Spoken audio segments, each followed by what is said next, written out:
Bom dia, meninos da F9. Aqui é o professor Daniel novamente. A gente vai dar continuidade à matéria anterior, nosso segundo tempo de aula. A Ana Paula está perguntando como vai ficar os exercícios antigos. Então, o que eu vou fazer com as atividades antigas? Vocês vão tirar uma foto dela para mim e jogar lá no Classroom. Eu vou fazer uma pasta lá de atividade 1, atividade 2, atividade 3. Vocês vão jogar lá para mim as atividades. Porque aí eu consigo verificar elas lá e já lançar a nota de vocês em relação a ela, tá? Então, a gente vai ter que somar as 10 pontos de atividades em si e 10 pontos de prova teórica. E a nossa matéria acaba daqui 2 semanas, né? Tem 2 semanas só de aula. Então, eu vou já, quem não está no Classroom, então já entra no Classroom, porque já vai mandar todo o material por lá. Por que por lá? Meu telefone não suporta muito material, como já vem vindo, tem muito material nele. Então, eu jogo no Classroom, porque lá fica arquivado na nuvem, fica bonitinho lá e não some. Vocês podem tentar apagar, que vocês não conseguem nem apagar. Só eu consigo. Então, fica tudo salvo lá, tá bom? Então, vamos lá. A gente está falando sobre um infarto agudo. Qual que seria um prognóstico? Não esqueça o que é prognóstico, meninos. O que é prognóstico? É aquilo que eu espero da patologia, então que eu espero do indivíduo em si. Ou seja, o que eu espero do infarto agudo? O que eu espero dele vai depender da gravidade, vai depender da extensão da lesão e vai depender do local da lesão. Por quê? Vocês vão entender isso aqui já já. O que eu estou falando com o prognóstico é sempre dependendo de como estão essas lesões lá no coração. Por conta disso aqui, ó. Aqui eu tenho um ponto de obstrução lá no meu ventrículo direito. Tá vendo? O ventrículo direito está comprometido, teve obstrução. Qual foi o fator? Não sei. Foi N situações. Então, esse fator comprometeu a musculatura cardíaca do ventrículo direito. Outro ponto de obstrução, talvez pode ser lá no átrio, na musculatura miocárdica, que separa um ventrículo direito do esquerdo. Pode comprometer quem? Os dois. O coração vai ficar o quê? Fibrilando. Já é comprometedor. Aqui o comprometimento da musculatura ela é menor. Já quando essa extensão é um pouco maior, aí já vem uma gravidade a mais, ou seja, os dois ventrículos estão sendo comprometidos. Então, o sangue está chegando e não está conseguindo bombear. Aqui, um quadro de isquemia, a gente já consegue intervir com algumas medicações. Vai ter alguma alteração ali, sim, mas com as medicações, sim, a gente consegue reverter a história em si. Agora, quando o ponto é maior, aí já vem a problemática. Então, tem alguns fatores que vão influenciar muito para esse indivíduo. Vamos imaginar que essa área de isquemia é lá no a artéria coronariana, que sai lá do ramo aórtico, que é no primeiro ponto. Imagina, no primeiro ponto, de onde vai sair essa ramificação, teve uma obstrução. Vai faltar oxigênio para toda a estrutura, praticamente. Na imagem aqui está comprometendo só o átrio direito, o átrio esquerdo e ventrículo esquerdo. A gente imagina que seja só. Mas está comprometendo quem? Todo o corpo, porque não está conseguindo bombear sangue. Diferente nesse primeiro ponto aqui, ó, nessa primeira imagem que onde o mouse está passando, onde o ponto de obstrução é lá no ápice, lá embaixo, lá na parte inferior. Então, lá, ele já tem um comprometimento mais basal, mais na base. Agora, quanto maior for essa lesão, essa obstrução, mais gravidade é o meu paciente. Esse paciente que tem o terceiro coração aqui, onde tem um ponto lá na minha artéria aórtica, no ramo aórtico em si, o comprometimento é maior. Então, o quadro, o prognóstico desse paciente é um prognóstico ruim, um prognóstico de gravidade. Ok? Essa imagem aqui só para vocês poderem ter uma ilusão de como que está lá dentro. Ah, então o comprometimento do meu átrio. Ah, tá, mas no meu ventrículo direito. Mas essa lesão é menor, ela é pequena. Diferente se for uma lesão lá na minha artéria coronariana, lá no ápice dela, na parte superior da artéria, onde ela está saindo do ramo aórtico para nutrir o coração.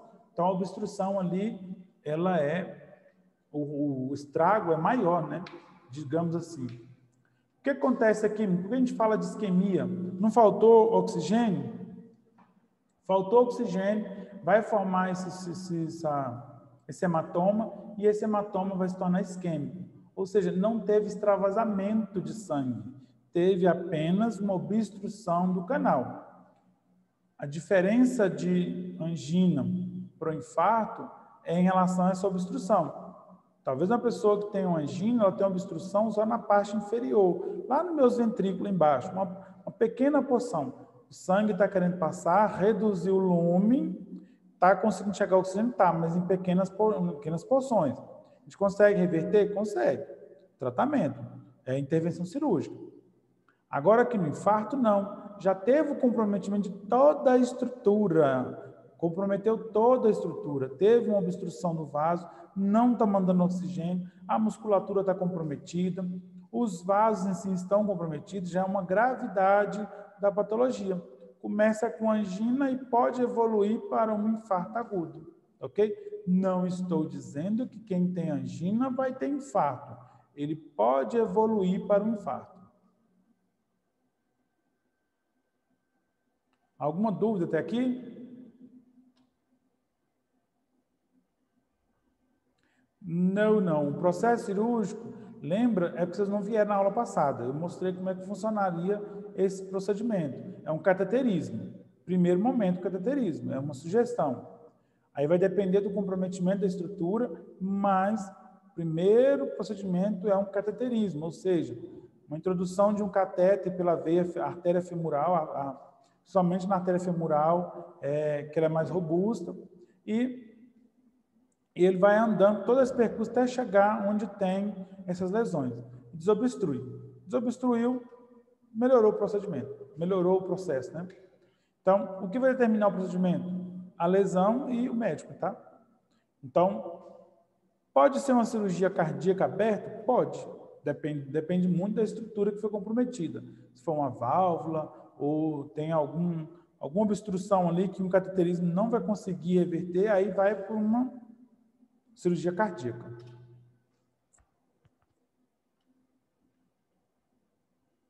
Anne. Vocês não estavam na aula passada, né? Por isso não está sabendo que é o marca-passo natural. O que é o marca-passo natural? Tem na atividade de vocês que eu mandei. O marca-passo natural nada mais é que a condução elétrica, que está lá no coração. Só que vocês vão destrinchar isso e falar para mim.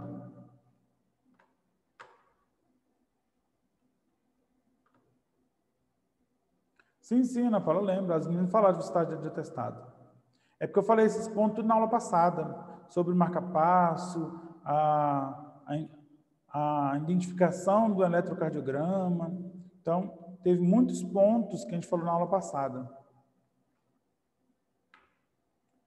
Aqui, meninos, está o tratamento de infarto agudo do miocárdio. Esse eletro aqui, ele tem alguma alteração? Deixa eu perguntar quem estava na aula.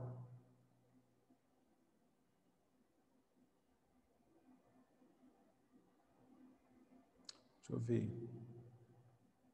Cristina estava, que eu lembro. Cristina, o que é esse eletro que tem alguma alteração nele, Cristina? Não que eu veja. Não. Ele está normal, então, Cristina? Professor, não dá para falar agora, porque eu estou no hospital. Tá, desculpe, mas você respondeu certo. Ele não tem alteração até então. Ok, então, vou desligar o microfone. Ok. Então, esse eletroquímico, essa condução aqui, ela não tem alteração alguma. Isso aqui é um eletro normal, bonitinho. Se tivesse um infarto agudo, essa onda T aqui, em vez dela ser ascendente, ela seria descendente, ou seja, para baixo. Era só isso. Onda U, eu falei na aula passada também, o que seria uma onda U? Essa onda U aqui, ela quase não é visível no elétron. A gente consegue ver uma pequena alteração. É quando ele vai se preparar para uma nova despolarização. Ou seja, onde vai ter uma passagem de sangue para alguma estrutura. Isso aqui está começando um novo processo de sístole e diástole. Então, o tratamento seria o quê? terapia trombolítica, ou seja, os anticoagulantes, os antitrambolíticos, famosa heparina, então clexane, que é um dos métodos de tratamento. Analgésicos. Por que analgésico? Para ele aliviar a dor. Lembra lá em farmacologia, vocês estudaram sobre os analgésicos narcóticos e não narcóticos? Aqui onde é que entra essa diferença de analgésicos narcóticos e não narcóticos? Por quê? Analgésico narcótico, ele vai agir lá no sistema nervoso central, que é uma morfina. O não narcótico seria nas periferias. Inibidor da ECA, enzima conversora da angiotensina, que é 1. Ou seja, eu preciso essa enzima, ela só é produzida em interação com fígado, coração, pulmão e rins, tá? Então, quando eu tenho o pulmão inserido e o coração inserido, ele vai fazer essa conversão da enzima ECA. É para poder fazer regulação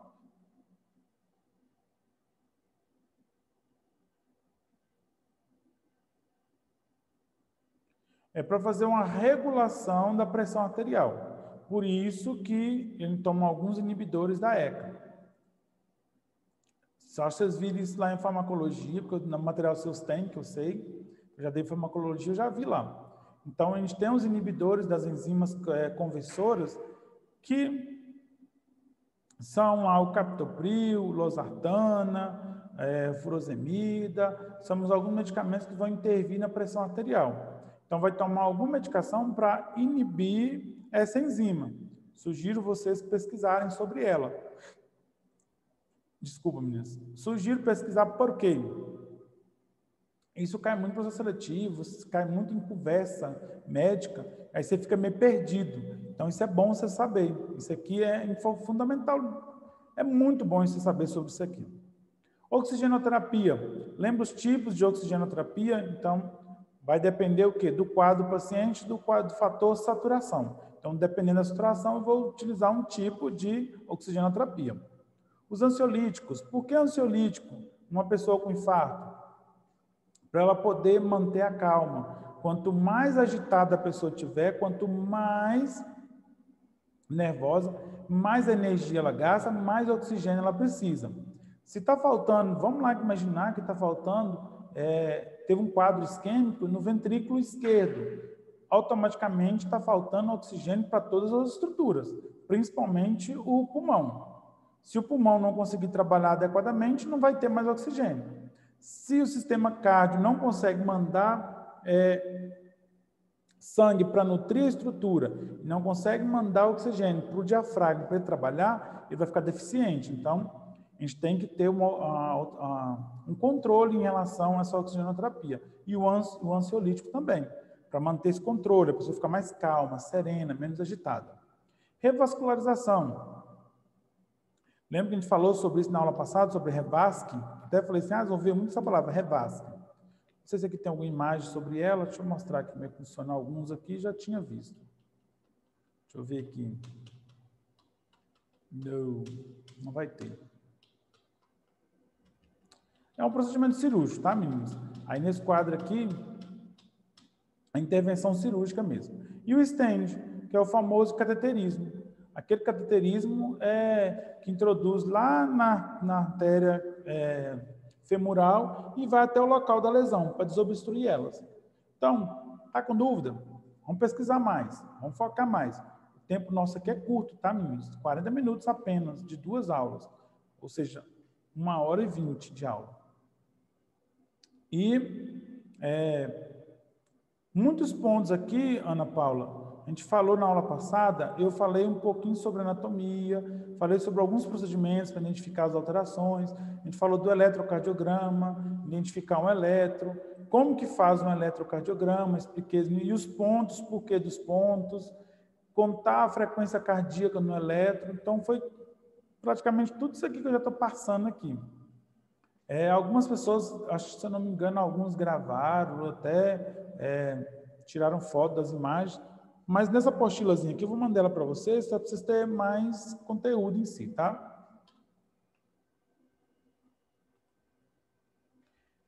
Aqui, meninos, é um eletro que uma pessoa acabou de fazer, de um paciente, e ele já me apresentou essas alterações significantes. De quem? No primeiro quadrante, que é o V1 aqui, ó, eu tenho a inversão da onda Tu, ainda T, ó, ainda Tu, ó, da onda T. Vocês estão vendo aqui, ó, bem embaixo. Se não me engano, dá para vocês verem onde o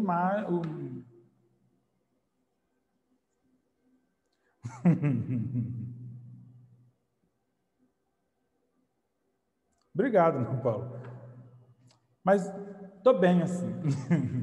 Então, aqui eu tenho uma inversão da onda T. Vocês estão vendo aí da inversão da onda T, que bem no primeiro quadradinho já consigo identificar essas alterações. Que esse paciente aqui está tendo um comprometimento muito grande. É um infarto pequeno, mas tem comprometimento. Aí eu tenho outro fator, na onda V1, 2, 3, 4, a V4 aqui, ó.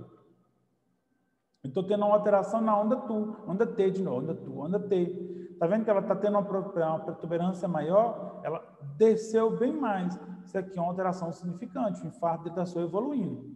Nos demais, vocês vão conseguir identificar também. No V2 aqui também tem alteração da onda T, a onda T está invertida. Esse paciente aqui praticamente já foi comprometido quase 90%. Anne, não é... primeiro você tem que entender esse processo aqui, Anne, quer ver? Aqui, ó. Esse aqui é um eletro perfeitinho. Essas ondinhas pequenas aqui, nesse lado que eu estou mostrando. Onde tem a onda P, Q, R, S, T e U. Tá ok? Então, aqui eu estou falando na onda P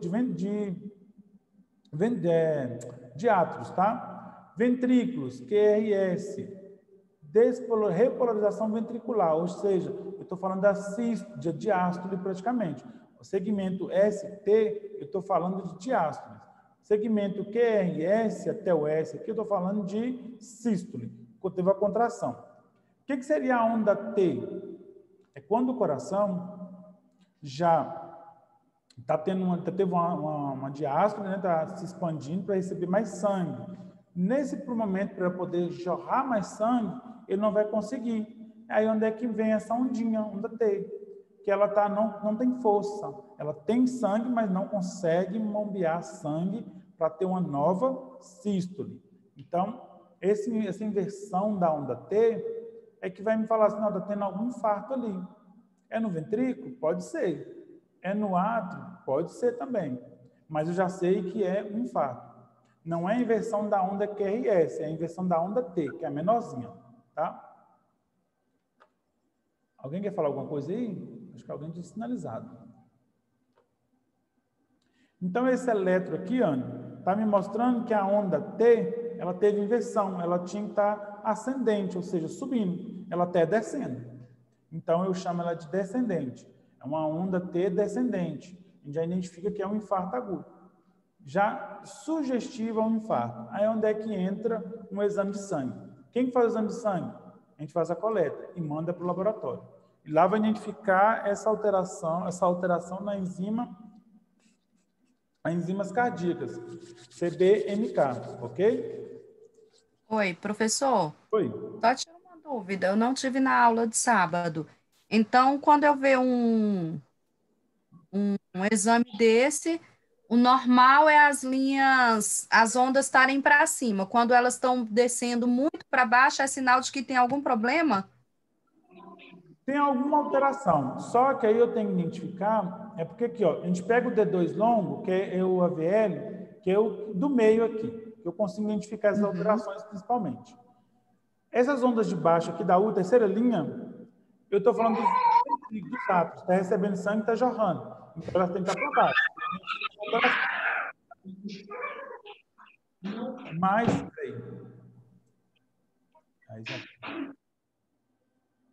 deixa eu colocar no mudo aqui, só para eu explicar, para não mudar aqui, tá? Então, um eletro esse aqui, eu já identifiquei que tem alteração. Nesse primeiro, no V1 aqui, eu estou vendo que tem a onda P, Q, R e S, e a T invertida. Alteração significante já. Nesse último quadrante, eu estou identificando que está tendo alteração de quem? Nos meus átrios em si.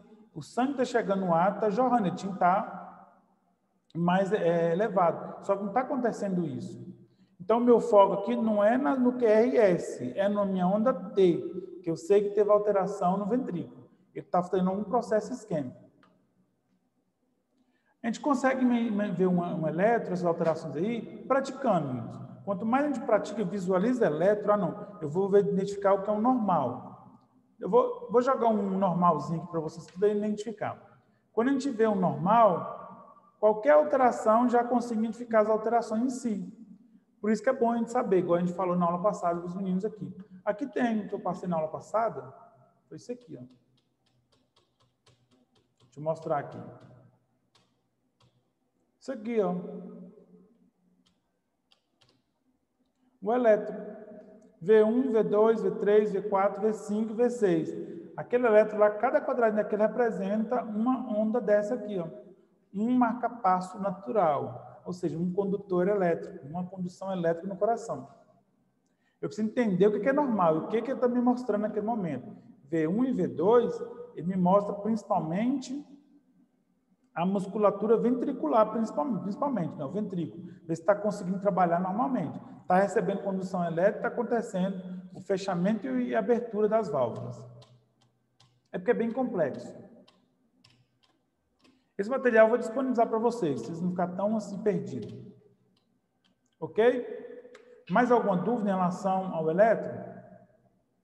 Não, ok, tranquilo, professor. Ele é complexo, Simone, mas se a gente sentar e identificar o que é normal e não é, fica mais fácil.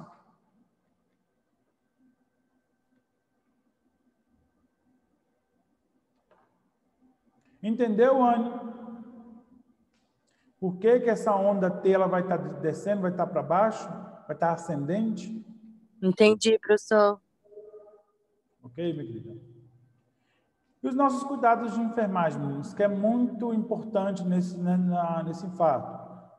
Proporcionar um ambiente calmo e repouso para o paciente. Quanto mais atividade física, quanto mais ele mexer, pior será para ele. Então, a gente tem que tomar um cuidado muito grande.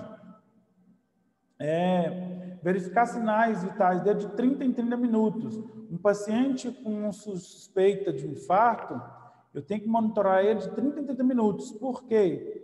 Cada segundo que eu perco, que eu não consigo intervir, que eu não identifico alguma alteração, é menos chances de vidas e mais sequela para esse paciente. Então, os sinais vitais são aqueles 5 sinais vitais, tá? Frequência cardíaca, pressão arterial, frequência respiratória, temperatura e dor. Eu tenho que ficar muito atento a quem? Pressão arterial, frequência cardíaca e frequência respiratória. Temperatura e dor é importante? Mas depois que tem uma sugestividade de diagnóstico, eu tenho que ficar atento a esses 3 sinais. Por quê? Se a pressão arterial dele começar a cair, entrar num quadro de hipotensão, descer, só rebaixar, esse paciente é sugestivo a uma parada cardíaca. Então, já tem que ficar bem atento. Frequência cardíaca, a frequência dele está só caindo, tá? Só rebaixando. O que eu tenho que fazer? Ficar atento a essa frequência cardíaca. E frequência respiratória. Talvez ele está tendo um quadro de taquipneia, então está tendo respiração mais ofegante. E pressão arterial caindo, frequência cardíaca caindo, ou seja, ele está tentando oxigenar, mas não tem sangue, não está conseguindo bombear, então vai entrar um momento que vai entrar uma parada cardiorrespiratória. A dor, eu tenho que sanar essa dor dele, porque dor gasta energia, então tem que tirar essa dor desse paciente. Como? Analgésico. Quem prescreve? Médico. Tá bom? Cuidado nós de enfermagem. Lembra que eu falei para vocês?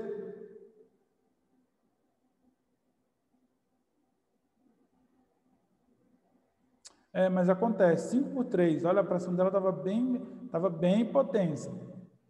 Se nesse momento eu não consigo intervir, Anne, a pressão dela 5/3, qual que seria o nosso cuidado de enfermagem, independente da situação em si? Ou é medicamento vasopressor, ou então soro fisiológico. Liga o soro fisiológico e aumenta o déficit cardíaco. Lembra que a gente falou na sala de aula, o que é um déficit cardíaco? É a quantidade de sangue que o coração consegue bombear. Então, o déficit cardíaco dela estava baixo. Então, ela não estava conseguindo bombear muito sangue. Então, Então, a gente tem que aumentar a volemia, que a gente chama, tá? Anotem no caderno de vocês. Volemia, a gente tem que aumentar a volemia do paciente. Uma pressão 5/3. Daniel, já ficaria bem atento, porque ela poderia ter uma parada cardíaca, se é que ela não evoluiu para uma parada cardíaca, porque 5/3 é muito baixo. E sem contar que a sístole e diástole estão batendo. É como se o sangue estivesse descendo e não ficava assim, ó, balança, não ia nem vinha, ficava parado. Risco de trombose. Então, a gente tem que aumentar a volemia para o coração entender que tem mais sangue para bombear. Esse é um cuidado nosso de enfermagem. Ficar atento a esses sinais. Punção venosa calibrosa, devido a uma probabilidade dela ter uma parada cardiorrespiratória, ok? Fazer oxigenação e massagem cardíaca, compressões cardíacas, tá, meninos? Que a gente fala, a gente não faz massagem, a gente faz compressões cardíacas. Porque isso aqui era um material mais antigo, estou precisando atualizar alguns pontos dele. Então, uma compressão cardíaca, caso de urgências. Ou seja, eu tenho que saber quantas compressões eu vou fazer por minutos. Eu sei que a gente vai chegar nessa parte aqui logo à frente. As compressões cardíacas, se eu tenho socorrista, aliás, 2 socorristas principalmente, eu tenho uma manobra. Se eu estou sozinho, eu tenho outra manobra, outra conduta para ser realizada. Então, vocês vão fazer bastante compressão daqui para frente no trabalho de vocês. Vão fazer bastante medicações. Eu não sei, estou no estágio, tenho dúvida, nunca presenciei uma parada cardíaca. O que eu faço? O paciente com infarto, a chance dele evoluir para uma parada cardíaca é muito grande. Então, eu tenho que ficar sempre atento. O que eu tenho que fazer? Eu tenho que me posicionar. Gente, eu sei que eu consigo fazer as compressões. As compressões, ela não pode ultrapassar a 110 compressões por minuto. Ou seja, como se o coração estivesse bombeando 110 batimentos cardíacos por minuto. Era um TAC mesmo. Mas eu tenho que fazer essas compressões, não pode ultrapassar disso. A gente vai ter uma aula só específica sobre essas compressões. E anotar a diurese de hora em hora, ou seja, balanço hídrico. Por que balanço hídrico? Para saber se ele está retendo líquido ou está perdendo muito líquido. Então, é só para isso. Se o déficit cardíaco abaixo reduziu e ele não está urinando, não está defecando, não está suando, não está tendo nada, ele está retendo líquido. Tem uma coisa errada aí. Então, a gente vai fazer o balanço hídrico. É um dos cuidados nossos de enfermagem, tá bom?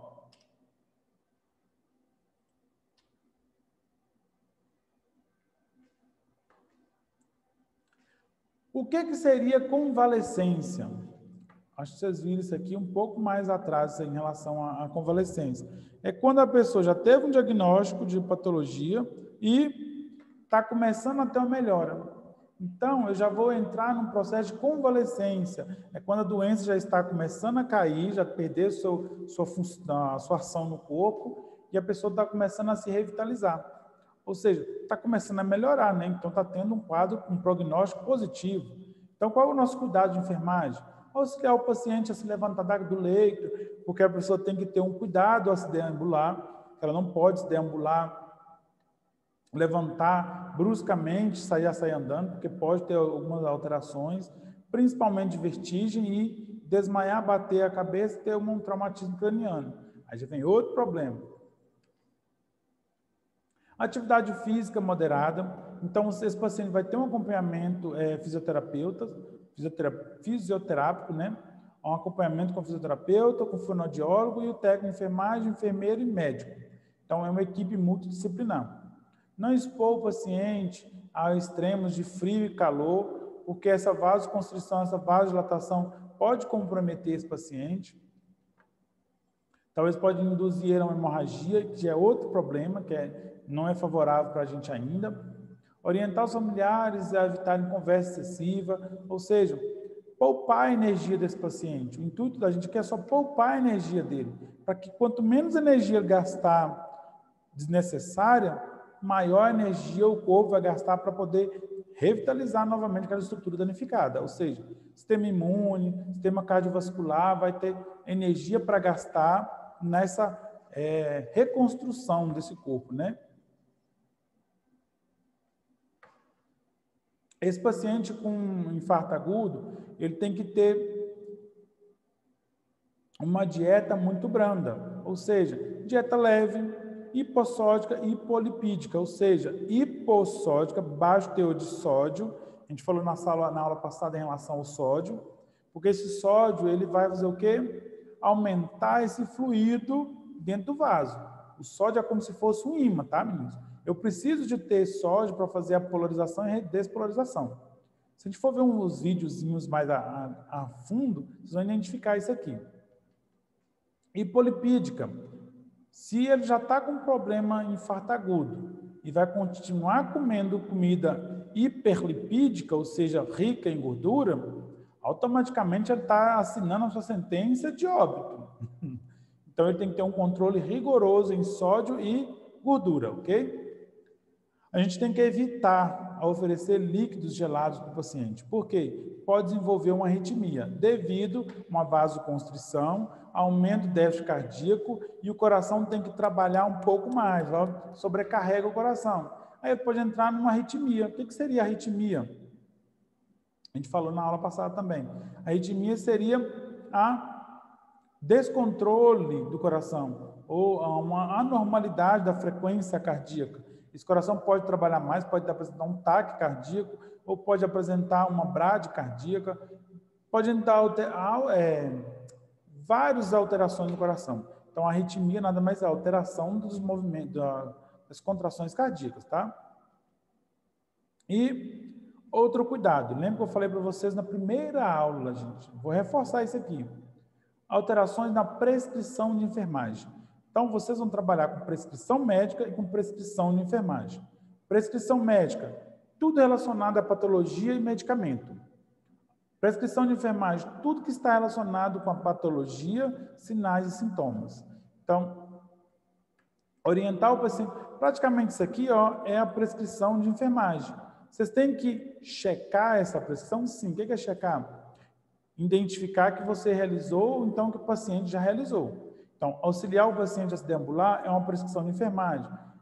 Orientar ao paciente em relação à dispneia ou cansaço excessivo é uma prescrição de enfermagem, um sinal e um sintoma. Não expor o paciente ao frio e ao calor é uma prescrição de enfermagem. Eu estou identificando que esse paciente não pode ter contato direto com frio e calor ao mesmo tempo, devido à patologia, devido aos sinais e sintomas que ele pode apresentar. Então, isso aqui é uma prescrição de enfermagem. Simplesmente ter que checar lá em cima, fazer um certozinho, né? Colocar meu nome e a data. Isso é checagem, tá? E isso aqui é uma prescrição de enfermagem, sim. Vocês entenderam? Tem alguma dúvida em relação à angina? Praticamente, o infarto agudo, praticamente a gente já adentrou em todos os pontos do infarto. Então, a gente consegue identificar o infarto com um eletro, e nesse eletro que eu consigo contar a frequência cardíaca desse paciente, tá? Vou reforçar isso aqui, aproveitar que tem só um minuto só de aula aqui agora. Como que eu consigo contar a frequência cardíaca desse paciente aqui? Quer ver? Ele tem 1, 2, 3, 4, 5 quadradinhos. Cada quadradinho desse aqui equivale a 1.500 segundos. Ou seja, esse aqui ele não me caiu em cima exato dos quadradão em si, que a gente chama.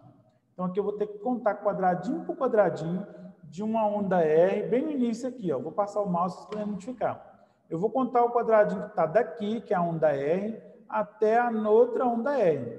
E vou fazer o cálculo. Vou pegar quantos quadradinhos deu e dividir pelo valor de 1.500. 1.500 o quê? 1.500 segundos. Aqui eu consigo fazer a contagem. Ou seja, deixa eu ver se eu consigo contar daqui.